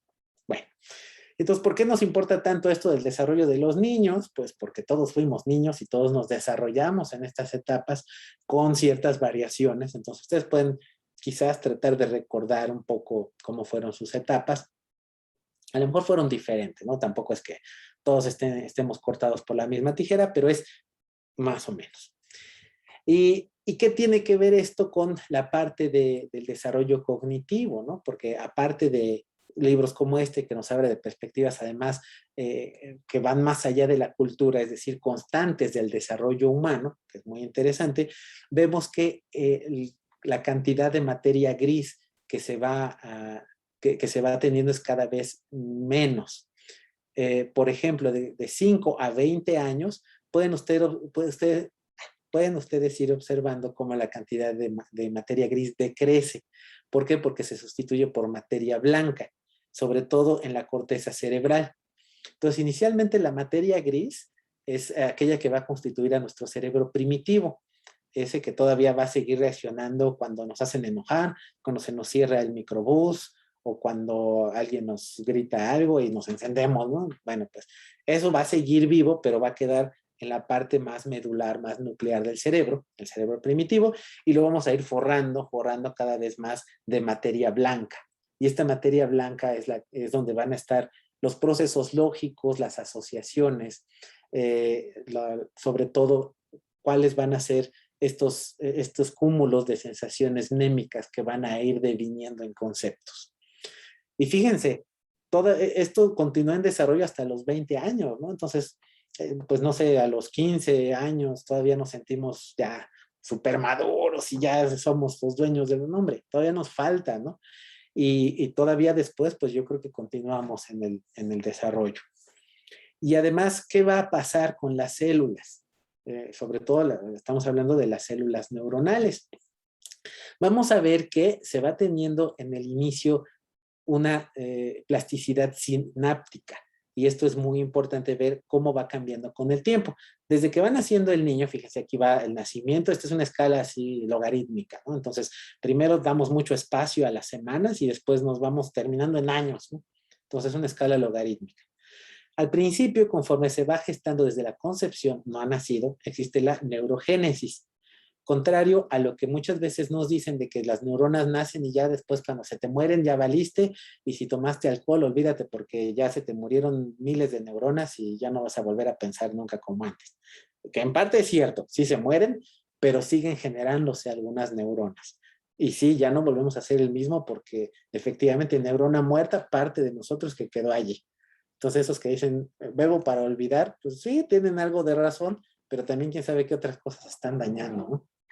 Bueno, y luego empieza esto, fíjense, la sinaptogénesis, es decir, se van a generar muchas sinapsis y después se empiezan a eliminar de manera competitiva. Entonces esto se va a ver de la siguiente manera, así. Cuando nace tiene muchas neuronas, muchas más de las que vamos a tener a lo largo de la vida, pero pocas conexiones. Un niño de 6 años está lleno de conexiones. Estamos hablando de esta sinaptogénesis prácticamente en su parte más alta. Entonces se crean muchas, pero así como desesperadamente y a lo loco, ¿no? Por eso dicen que los niños entre 5 y 6 años absorben todo como esponjas, porque están llenos de sinapsis, los expones a 20 lenguajes diferentes y aprenden 25, ¿no? Bueno, no tan exagerado, pero es una edad en la que tienen mucha facilidad de aprendizaje de este tipo de cuestiones. Y poco a poco después viene la eliminación competitiva de esta sinapsis. Y ya de ahí va a ser un proceso que va a continuar ya de manera más tranquila, conforme continuamos creciendo, donde se vuelven a generar nuevas sinapsis constantemente y se pierden muchas otras también, a la par de que sí mueren muchas células. También otra cuestión importante es que sigue la mielinación, se va a detener más o menos a los 60 años. Y de allí es que vienen, digo más o menos, a lo mejor no, pero de ahí es que vienen muchas mucha neurodegeneración del cerebro, por ejemplo, en habilidades cognitivas o problemas como demencia senil, Alzheimer, etcétera. ¿Por qué? Porque la mielinización, mielinización, que dice mielination, es la que bueno, en inglés está bien, en español es más larga. Es como hagan de cuenta un cable y que lo recubren de un aislante, ¿no? Esa es la mielina. Entonces, imagínense si se les empieza a quitar este aislante, pues empieza a ser corto y además empieza a ser menos permeable o llega menos fuerte el potencial que se está enviando a lo largo de ese nervio. Y eso puede llegar a ser incluso con otros nervios de control motor. Por ejemplo, ahí es donde empieza a aparecer el Parkinson, ¿no? Justamente es un problema de mielinización porque al no estar aislado, entonces recibe estos impulsos y está supeditado a, pues hagan de cuenta que empieza a hacer cortocircuito junto con otras vías de electrificación, ¿no? Bien, y lo que va a continuar toda la vida hasta 60 y más es la arborización dendrítica y axonal, que es lo que hablábamos hace ratito. Recuerden que dendron es rama. Entonces, todo el tiempo se ramifican y se ramifican de manera muy fuerte. Vean esta neurona de acá. Y por eso puede llegar a tener un número de conexiones enorme. Hace ratito dijimos el número 10,000. Y además el número de receptores y cambios en el canal iónico. ¿Esto qué quiere decir? Que además de las sustancias que van a estar allí, como hablábamos de la dopamina, la serotonina y otro tipo de cuestiones, van a ir cambiando conforme nosotros vayamos creciendo. Por eso es que algunas drogas que aparentemente son recreativas y que no causan daño, sí nos transforman. Como por ejemplo la marihuana, a lo largo del tiempo, como se mete con los canales receptores serotoninérgicos, no sé si lo dije bien, dopaminérgicos, perdón, hacen que después se altere la cantidad de dopamina que se necesita para volver a sentir la misma euforia. Entonces, aunque no es adictiva como tal, pero sí te transforma y a la larga vas a tener distintos niveles de pues de energetización, bueno, todo aquello que da la dopamina, que no nada más es alegría, sino otro tipo de cuestiones, concentración, etcétera. Por eso hay quienes dicen que, no, sí, mejora mi concentración. Pues sí, pero espérate en 10 años, ¿no? Y hablo de un uso continuo de este tipo de sustancias. Y estos cambios van a continuar a lo largo de toda la vida. Entonces, fíjense qué interesante es todo esto que nos va cambiando a lo largo de la vida. Dice Fernando, que si ha habido modelación computacional según algoritmo inspirado en el desarrollo cerebral, como de este tipo de cuestiones, yo creo que vale la pena explorarlo, pero como vamos a ver justamente en la lámina que sigue, computacionalmente todavía no es posible, por la gran complejidad que esto involucra. Y para ver este grado de complejidad nos tenemos que ir al cosmos, con Carl Sagan, ¿no? Hacia la cosmología cognitiva, así cálmense con el titulito, ¿no? Pero pues sí, así de azotada está la idea. Y justamente surge por este tipo de fotografías que tenemos aquí. Esta se publicó el 15 de agosto de 2006 en el New York Times por un tal David Constantine para mostrar que estructuralmente las neuronas son iguales a la estructura del cosmos, ¿no? Entonces, como se tenía una telaraña cósmica, se empieza a hablar de que el cosmos podría tener cierta conciencia por sí mismo, por el tipo de estructura que podría llegar a tener. Y haciendo números, pues podemos ver que, pues sí, ciertos números son comparables. El número de estrellas en la Vía Láctea es 10 a la 11, como 100,000 millones. Y el número de neuronas que hay en el cerebro humano es de 86,000 millones. Entonces, pues sí, estamos hablando de cifras astronómicas, ¿no? Sin embargo, nada más hablamos de una galaxia, la Vía Láctea, y pues sabemos que hay muchas más, ¿no? Entonces, de entrada, podemos llegar a pensar, qué interesante, tenemos casi el número de estrellas que hay en la Vía Láctea, cada uno de nosotros. Pero eso implica conciencia. Y entonces hay otra cosa muy importante aquí, que es la conectividad. A diferencia de las estrellas en el cosmos, nuestras neuronas están conectadas a través de sinapsis. Y cuando contamos la cantidad de sinapsis, ahí ya tenemos otra historia bien diferente. Las estrellas, hasta donde sabemos, no están interconectadas y no se envían mensajes entre sí. Entonces hablamos numéricamente nada más del número de estrellas, número de neuronas. Y pues ahora vamos a poner al cosmos en desventaja con respecto a un cerebro humano. Chan, chan, chan. Y aquí tenemos una figura de fibras conectivas entre zonas cerebrales que se obtuvo a través de tomografía por difusión de tensor, que lo que hace es ver a través de las señales eléctricas desde dónde hasta dónde viaja una señal eléctrica en el cerebro. Entonces vean nada más qué impresionante, ¿no? Las neuronas viajan unas cantidades impresionantes para su tamaño relativo de distancia, ¿no? De aquí hasta acá, y además se hacen ciertos nódulos o ciertos backbones, ¿no? Una especie de conexión central en esta parte, otras parecen girar y estarse comunicando constantemente, y tiene sentido con la médula espinal, aunque aquí nos falta el cerebelo todavía, ¿no? Que tiene todavía mucho que ver en todo este tipo de conexiones, pero justamente todo esto que termina ramificándose acá arriba, pues termina bajando a través del cerebro primitivo y por supuesto lo que termina controlando la parte motora, la parte emotiva de nuestro cerebro. Y más que el número de neuronas, entonces es importante la cantidad de conexiones que tienen cada una de ellas. Entonces se ha encontrado que existen en el grado más o menos de 10,000 sinapsis por neurona. Entonces esto quiere decir que si tenemos 10 a la 11 neuronas y 10,000 sinapsis aproximadamente, entonces tenemos 10 a la 15 conexiones. Entonces ahí sí ya le tumbamos la supremacía de número de estrellas y resulta entonces que tenemos mayor número de conexiones en el cerebro que la cantidad de estrellas visibles, al menos desde la Tierra. Vean nada más hablando de la inconmensurabilidad de los números con respecto al cerebro humano. Por eso cuando nos pregunta Fernando, claro, tiene mucho sentido hacer un modelo computacional, sí, pero ¿ustedes creen que un modelo nos va a poder, todavía con la tecnología que tenemos, manejar 10 a la 15 conexiones?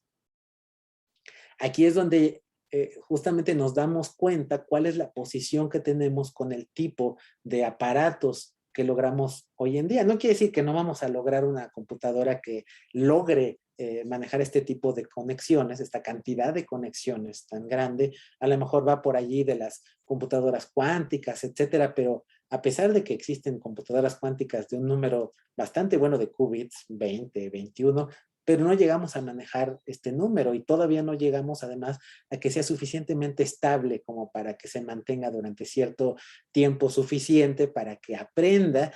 Imagínense, tendría que tener, ¿cuánto tiempo nos lleva a nosotros aprender a decir mamá? Años, ¿no? 2, 3, 4, ¿no?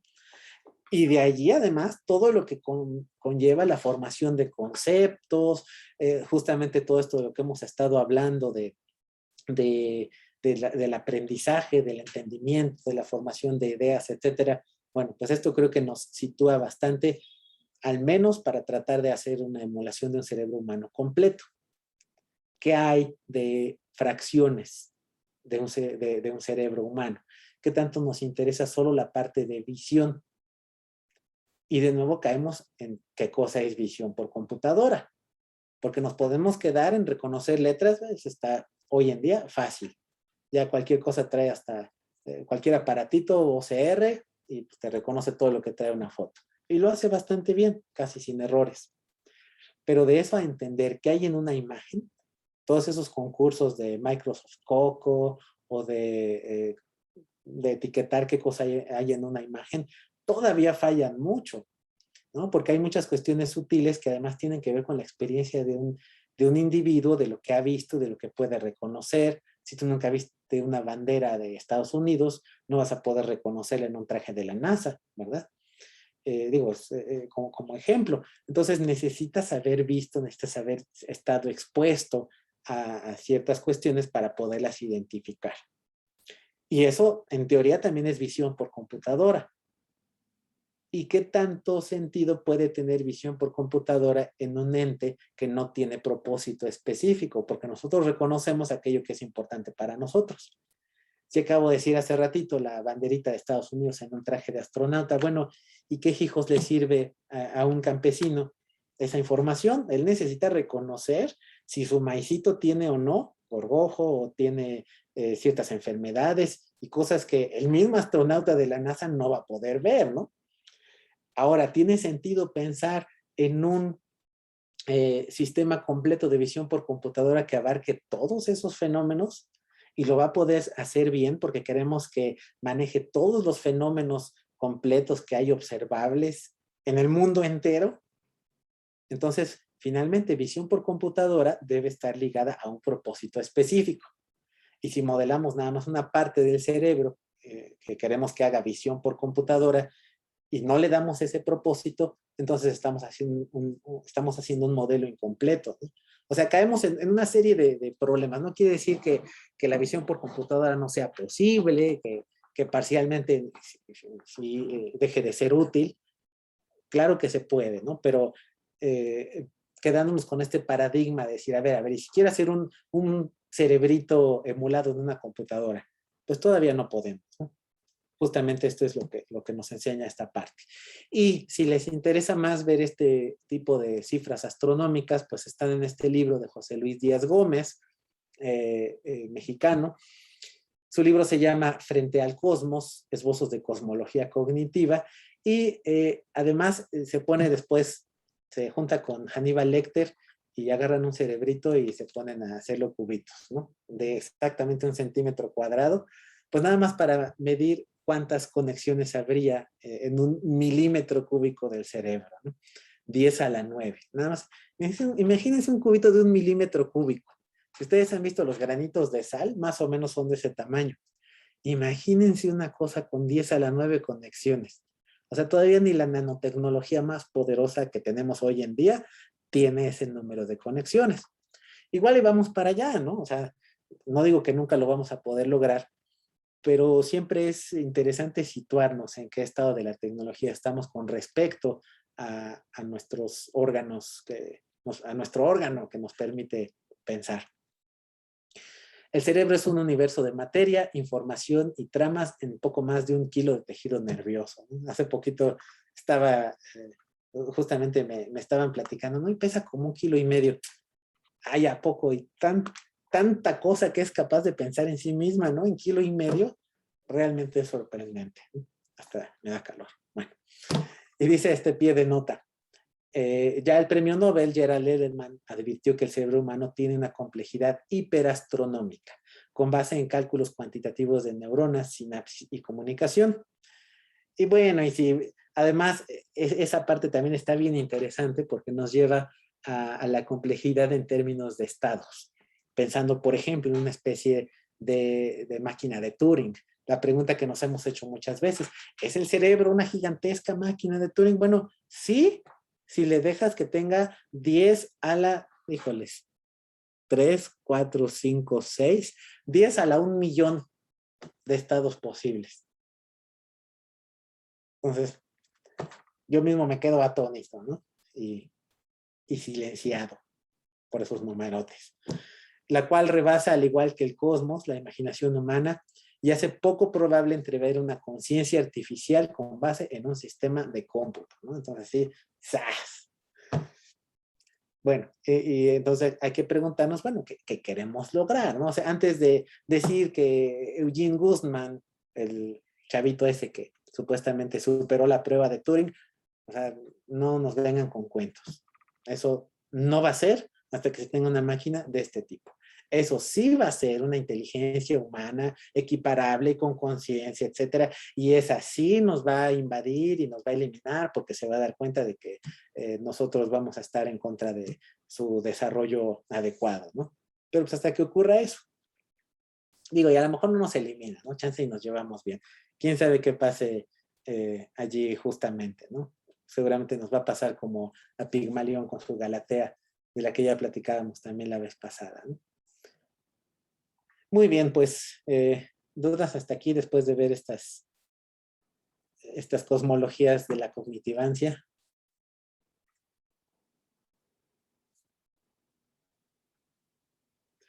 ¿Qué opinan ustedes? ¿Queremos como que llegar hacia eso? O en particular, a lo mejor no es de queremos, sino si nos interesa. Dice Diana, ¿en qué etapa cognitiva creen que el concepto de conciencia se aprende o descubre? O ya lo traemos. Ah, pues sí. La pregunta es bastante interesante. No sé si alguien quiera comentarle algo a Diana.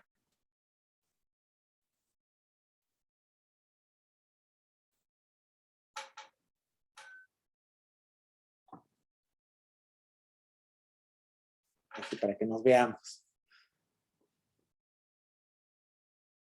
Hipótesis, modelos psicoanalíticos, filosóficos. Hay mucho ahí. Bueno, lo que se animan a levantar la mano, yo la levanto. Yo no puedo porque soy el host, entonces, bueno. O creo que sí puedo. Ok. Bueno, entonces me doy la palabra. Efectivamente hay muchos modelos diferentes con respecto a ello. Yo creo que conciencia tiene mucho que ver con el darse cuenta. Ajá, a ver, Enrique, a ver. Mejor antes de que diga yo algo. Enrique, platícanos. Pues como no recuerdo dónde, seguro en algún libro de psicología o algo referente a la cognitividad, menciona que lo importante de la conciencia es el desarrollo del lenguaje, vienen de la mano el poder abstraer, bueno, como igual veíamos aquí, tener el concepto exclusivo y particular de las cosas y posteriormente una abstracción de las mismas para ya después, igual tiene que ver mucho, por ejemplo, con la caverna de Platón, de cómo veíamos solamente sombras a partir de lo que creíamos y que eso no era conciencia, pues todo esto tiene que ver en romper y salir de esta caverna gracias al lenguaje para poder entender qué entendemos, saber qué pensamos y empezarse a hacerse preguntas, que pudiera ser como una primera etapa de la conciencia. No, no tengo los autores ni las fuentes, pero pues más o menos es lo que yo he ido captando al respecto. Sí, y aquí hablamos de un símil, ¿no? De una especie de conciencia colectiva cuando hablamos de la caverna de Platón. Y en cuanto al desarrollo del lenguaje, pues también depende mucho qué entendamos por lenguaje, ¿no? Que va a ser otra bronca que ahorita vamos a tratar de aventar. Porque nosotros podemos abordar la cuestión de la conciencia incluso antes de que exista un lenguaje. Por ejemplo, cuando un lenguaje estructurado mediante símbolos, ¿no? Para dejarlo un poquito más claro. Por ejemplo, en el bebé que, como les comentaba hace ratito, que empieza a hacer experimentos sensorio-motrices, donde mueve algo y de repente se da cuenta de que eso que está moviendo es parte de él, esta mano que él observa y que además es capaz de cambiar a voluntad y de controlar.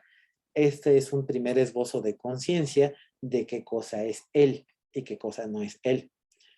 Otra parte que va dando conciencia incluso antes de poder ser consciente de esta mano, pues es justamente en su propia alimentación. Inicialmente, y sobre todo hay muchas teorías en psicoanálisis, donde nos comentan que el niño primeramente se siente unido a su madre. ¿Quién sabe por qué, verdad? Pues justamente estaba unido a su madre, ¿no? Sale de ella y justamente todavía no tiene la conciencia de que él ya no es ella. ¿Por qué? Porque además cuando tiene hambre, sigue llegando a la mamá, lo alimenta y entonces él mismo se siente como parte de un solo organismo simbiótico, él y su mamá. El problema viene, bueno, problema que va propiciando el desarrollo del bebé es cuando la mamá no le da el alimento, porque entonces entiende que ya no es algo que está bajo su control, así como la mano empieza a ser una cosa externa. Es algo que algunos psicoanalistas como Lacan le llaman el otro. Entonces existe un otro que no es yo y con el cual me tengo que comunicar para hacerle saber que tengo hambre. Y aquí además surge, como nos comenta Enrique, surge parcialmente el lenguaje.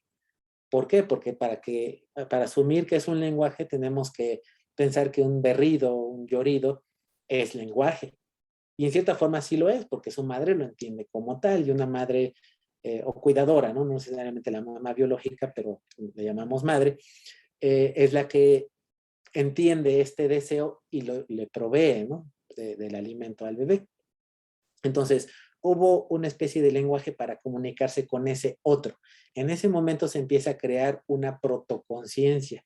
Todavía no es una conciencia completamente desarrollada porque todavía no empieza a preguntarse cosas sobre sí mismo. Apenas empieza con el descubrimiento de la otredad. Entonces, el descubrimiento de la otredad viene con el descubrimiento del yo, de qué cosa soy yo, y además este yo, este cúmulo, este concepto del yo, empieza a ser muy informe, ¿no? Todavía no es algo que ya venga preconcebido. Y además se dice que va a depender mucho de lo que la misma madre le imponga al bebé. Es decir, desde ese momento, además, la madre le empieza a dar ciertas características que cree que él debe tener. De alguna manera le forma el yo. Y como está en juego justamente esta formación del yo junto con la provisión de alimento, empieza a desarrollar una conciencia de alguna manera condicionada. Y algunos otros psicoanalistas le llaman a esto violencia, porque es una especie como de agresión hacia el niño, ¿no? Porque como que no lo dejan a él desarrollarse por sí mismo, pero es algo necesario finalmente, porque no puede desarrollarse si no es mediante esta interacción con el otro, ¿no? Entonces, bueno, pues son muchas teorías que creo que sí son necesarias desde el punto de vista psicoanalítico para dar respuesta a preguntas como esta, porque como tal no hay un medidor de conciencia donde tú agarres tu voltímetro y veas, pues todavía tiene 0.001 de conciencia, ¿no? Y ya después llegas, a ver un año después, ya tiene más conciencia, ¿no? Entonces, fíjense, tiene mucho que ver con estos modelos que todavía llegan a ser un poco abstractos, ¿no? De en qué momento surge. pero sí hay varios psicoanalistas que justamente coinciden en que es en este momento de la alimentación, y ellos son Lacan, Pierre Lanier, Bion y otros.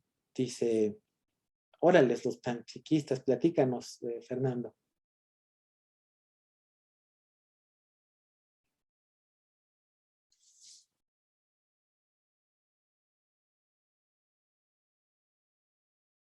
Dice Fernando, yo solo escribo. Sí, sí, ¿puedes abrir tu micrófono? Por favor, Fernando. Sí, no te preocupes. Y ahorita Diana al rato nos va a platicar de la teoría de Giulio Tononi.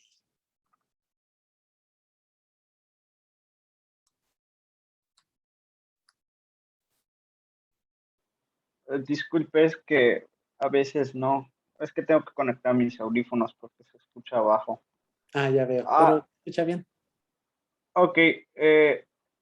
Sí, bueno, creo que hay varios autores. El que he visto es uno que se llama Koch. Koch. Ha escrito varios. Creo que tiene un libro sí, donde habla de esa función phi de la conciencia.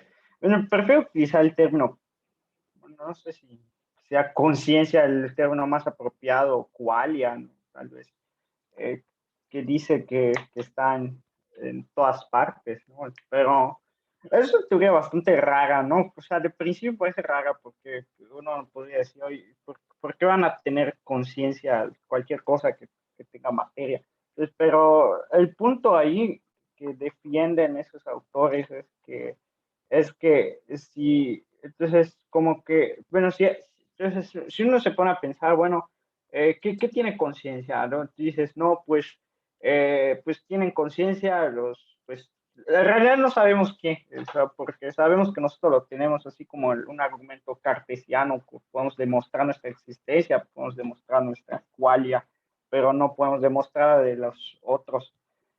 Aunque por similitud o abducción podemos decir, no, pues todas las personas con cierta edad, como ahí comentan, ¿no? Que son cierta madurez cognitiva, tienen conciencia. Y luego dices, no, pero los animales. Entonces, y dices, no, pues como que sí, ¿no? Dices, pero ¿qué animales? Los perros, ¿no? Ellos, mamíferos, ¿no? Avanzados. Bueno, que en realidad creo que todos los mamíferos y todos quizá los tetrápodos, ¿no? Deberían tener conciencia.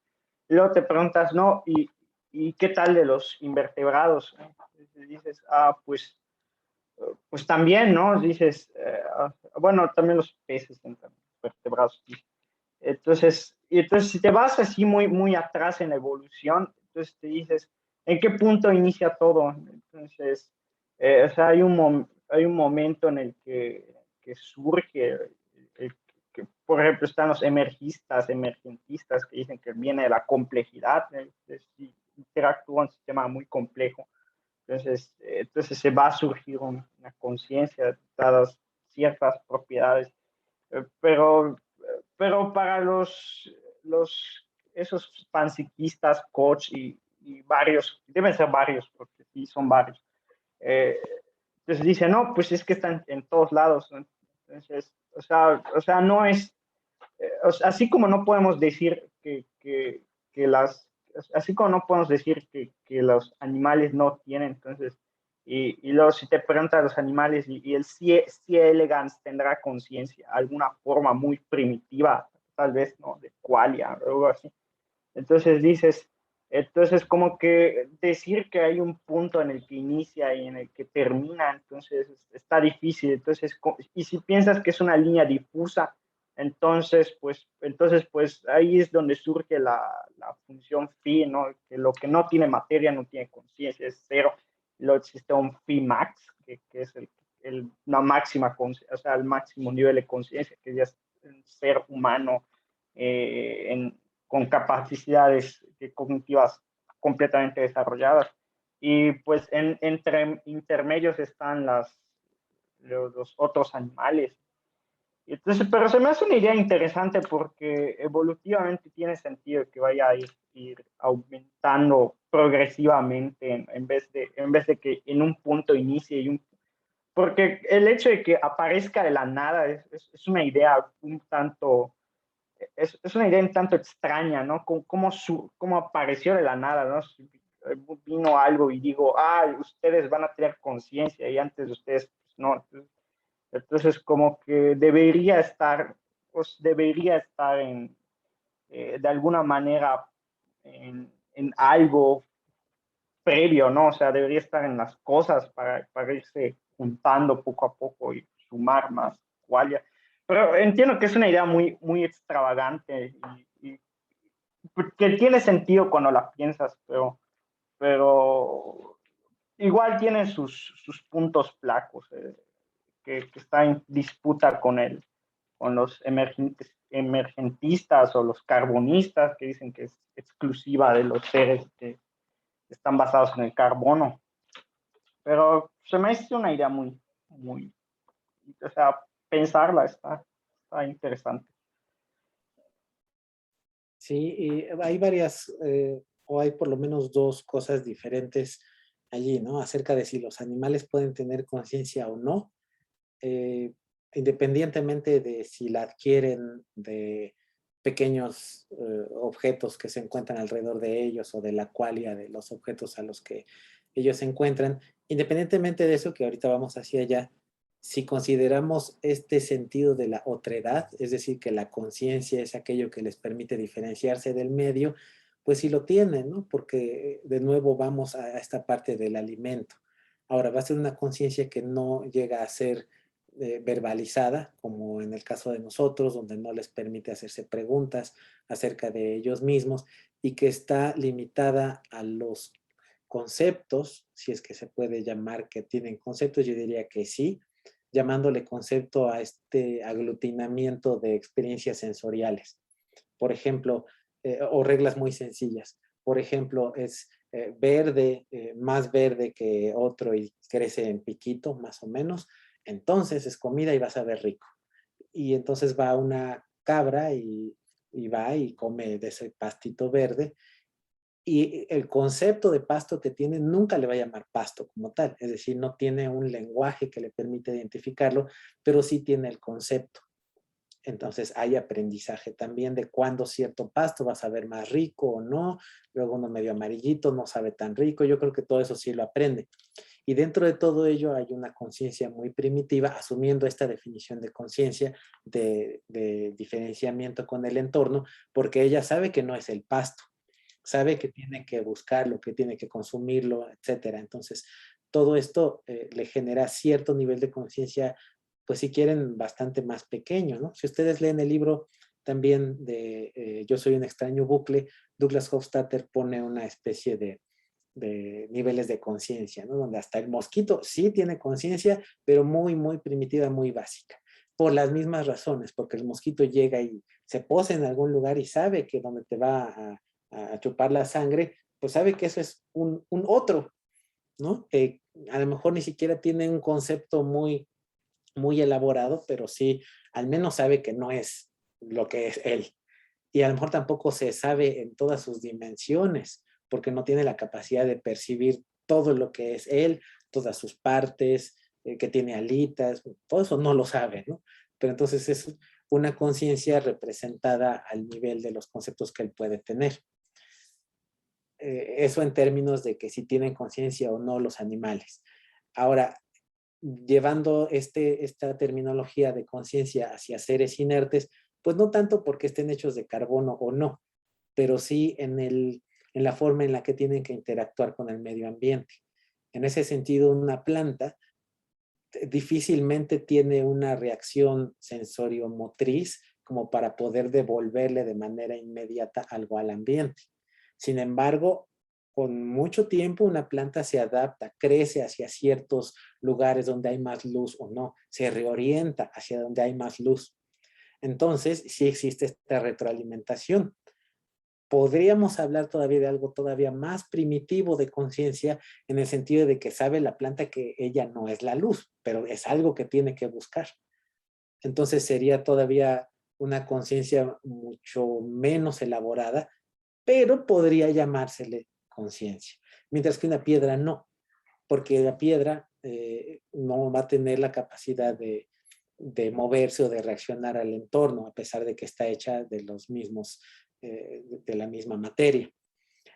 Ahora, gente como Koch y otros panpsiquistas asumen que existe algo así como, también otros pueden asumir que existe el alma, ¿no? Y que el cerebro no es capaz de producir su propia alma, o que el alma nos posee de alguna manera.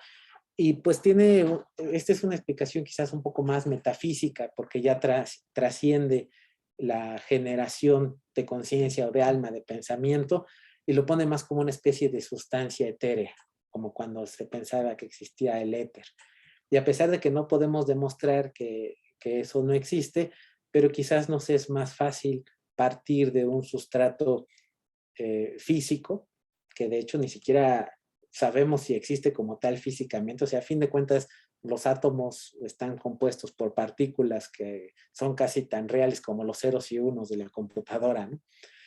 Pero que hablan de estados específicos de materia que en combinación, en una serie de combinaciones muy complejas, dan lugar o pueden dar lugar hacia la conciencia. En ese sentido, sí adoptamos, o bueno, en este caso, estoy adoptando en esta respuesta una postura filosófica, y en nuestro quehacer diario que hacemos a la hora de representar conceptos y que deseamos o que emulamos algunas de estas características a través de los programas que hacemos, tenemos que asumir que existe, o más bien que solo podemos tener acceso a esta sustancia física, material.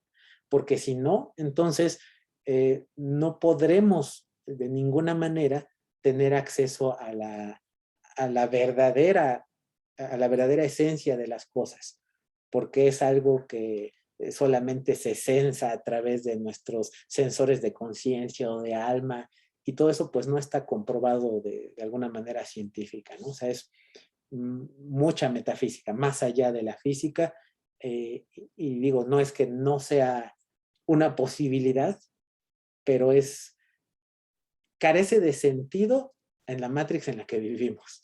O sea, no digo que la realidad exista, pero como lo único que podemos percibir son esas manifestaciones de la conciencia que se manifiestan en materia, entonces estudiamos la materia y la conciencia como producto de ello.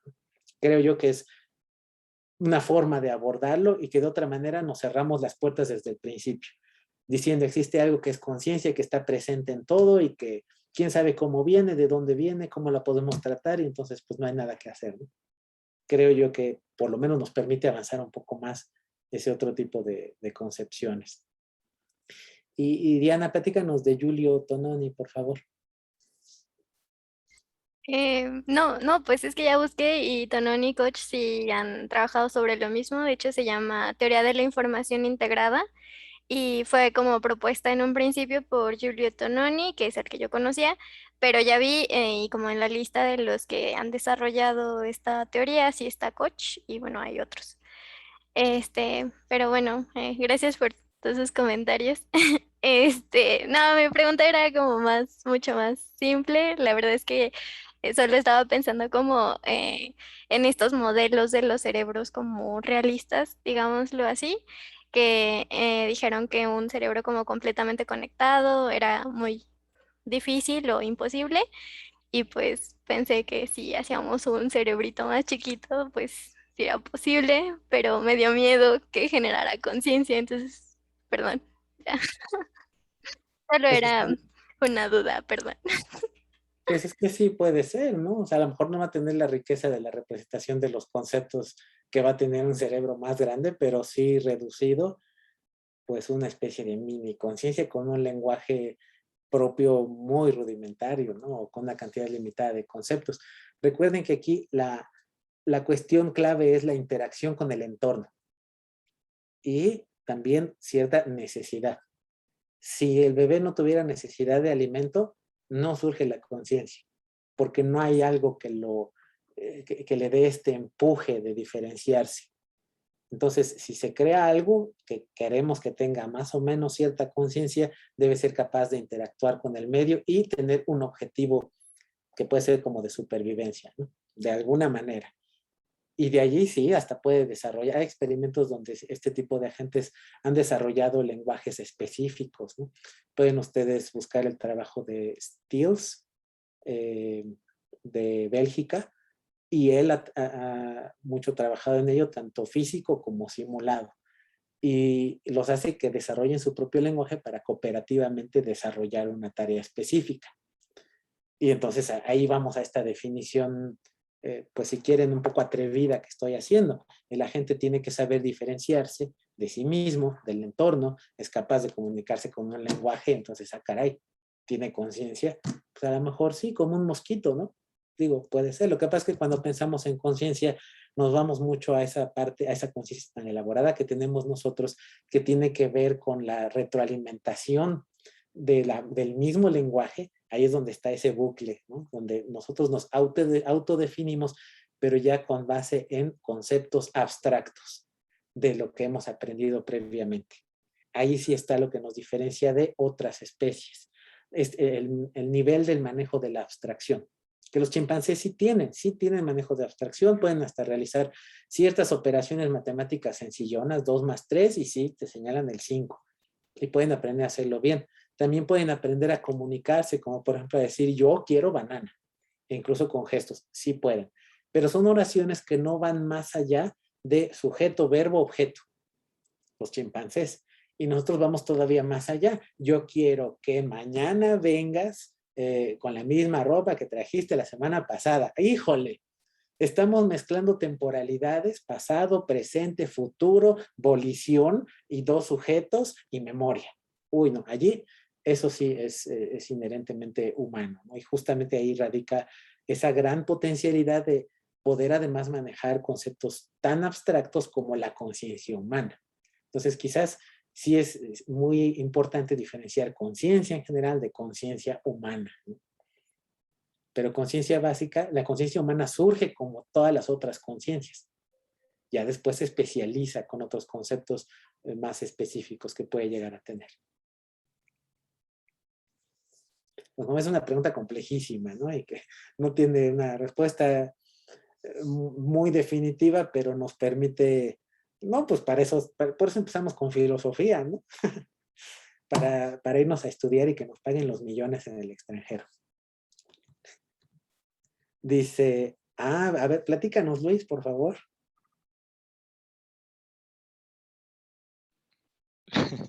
Bueno, lo que pasa es que en la ingeniería teníamos un doctor que nos platicaba sobre toda esta parte de la filosofía y sobre el psicoanálisis y la psicología y todo esto.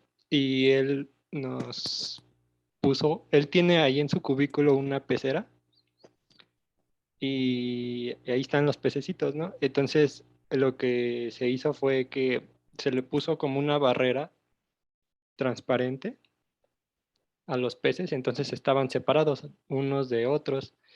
Y entonces lo que él decía que después de cierto tiempo lo que íbamos a observar es que podíamos quitar esa barrera y los peces nunca se iban a mezclar, porque ellos no tenían ese nivel de conciencia de saber de que se había quitado esa barrera, porque no tenían la capacidad de saber que eso existía ahí. Entonces para ellos pues era algo que siempre estaba ahí, y que no podían pasar de ahí. Entonces, después de un tiempo sí pudimos observar eso de que los peces no se combinaban y era muy interesante eso.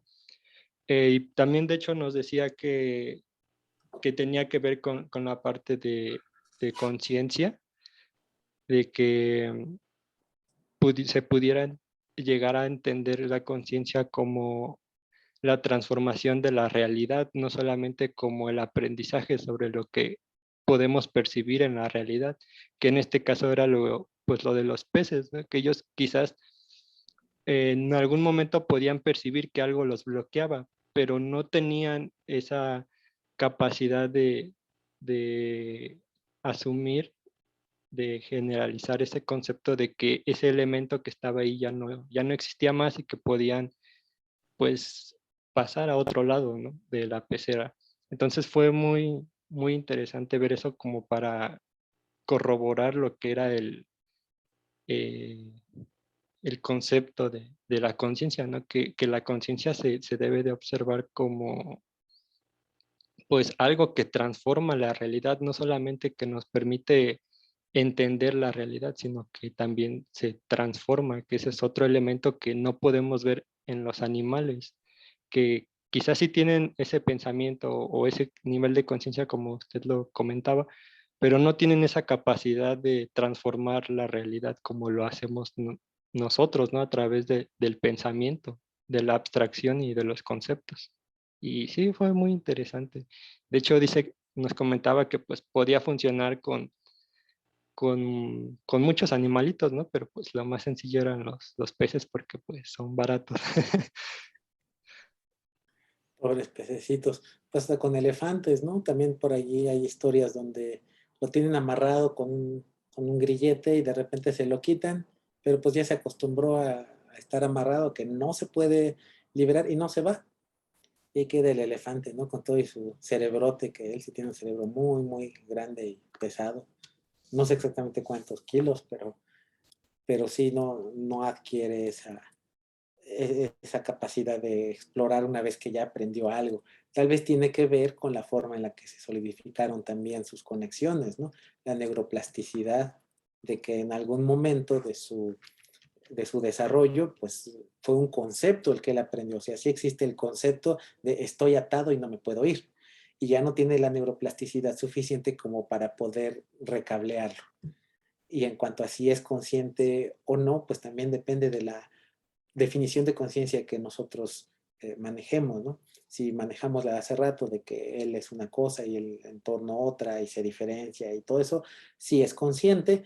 Y si adoptamos ese requerimiento adicional que nos comentas, Luis, de que además debe saber que puede transformar su entorno, entonces no sería completamente consciente, ¿no? Yo creo que eso es una adición que no es condición esencial para hablar de conciencia, pero bueno, va a haber muchos autores, ¿no? Que puedan tener una definición diferente. En dado caso, podríamos decir, bueno, y entonces el castor es más consciente, o los pájaros que crean nidos son más conscientes, las abejas que crean panales, transforman su realidad, son conscientes. Habría que revisar en ese sentido qué niveles asignamos, ¿no? de conciencia con respecto a otros animales. Nos dice Enrique que hay algunos xenolingüistas que mencionan que esa neuroplasticidad humana para la conciencia fue gracias a la psilocibina. Híjoles, platícanos de la psilocibina, Enrique, en los 2 minutos que nos quedan. Aquí sí es bueno, en general todo el trabajo de Paul Stamets, él es un investigador bueno, investiga todo el reino fungi desde todos los aspectos, de la parte científica y también pues se ha metido más en cuestiones metafísicas. Tiene un podcast buenísimo con el pelón que hace podcast, se me fue. Bueno, se los mando a la siguiente clase. Un gringo muy famoso, el más grande de los podcasts, ¿no? ¿No lo sabe? Joe Rogan. Joe Rogan, gracias, con Joe Rogan. Entonces hay una plática de Joe Rogan con Paul Stamets buenísima sobre todo lo de los hongos. Y después de eso también en Netflix recientemente está Fantastic Fungi, un documental donde se menciona eso, justamente la parte de las percepciones o cómo se altera nuestra forma de percibir las cosas, ya sea para científico, o sea, eso sí pasa, ¿no? Ya sea de una forma espiritual que se tome o de una forma científica o en una resonancia magnética en donde se esté viendo qué está pasando, eso sucede. Y como teoría se menciona que gracias a este tipo de distintas percepciones que nosotros tenemos, fue como pudimos lograr neuroplasticidad para poder avanzar en el lenguaje y diferenciarnos de las demás especies animales. Suena muy interesante. Sí, bueno, pues es todo un tema a explorar también, y de cómo las sustancias nos permiten entrar en otros estados, ¿no? También.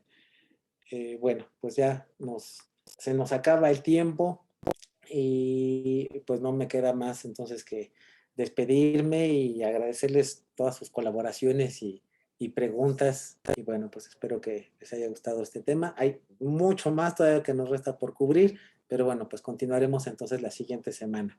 Mientras pasen una muy bonita semana, la actividad de hoy la voy a poner pronto en el Classroom, ¿no? Como siempre lo hemos estado haciendo. Muchas gracias y cuídense mucho y pues excelente discusión. Nos vemos. Gracias. Gracias. Hasta luego. Hasta Luego, luego. doctor. Muchas gracias. Saludos. Pero eso